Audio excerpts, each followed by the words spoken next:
Good morning. Ma'am?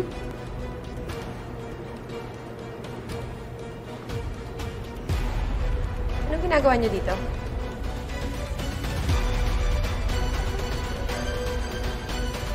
Ma'am, magkakilala po kayo?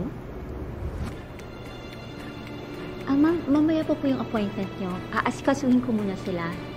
Ay, hindi. Teka lang. Ano to? Ikakasal din kayong dalawa? As a matter of fact, Shaira, oo. Ikakasal na kami. Tsaka na down payment na nga namin yung venue kasi kakasal na kami next month. Uy, nabalitaan ko nga pala yung venue nyo, nasunog daw. Hala. Yes. Kaya nga nandito kami para i-finalize na yung reservation namin dito sa venue.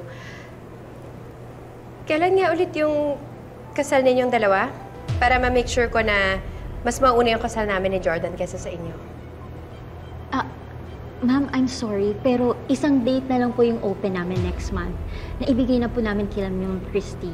And next 2 months na po yung susunod naming opening. Teka, sandali.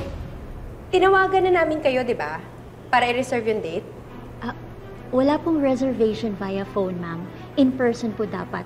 At dapat mag-down payment po kayo para ma-secure niyo po yung date na gusto niyo.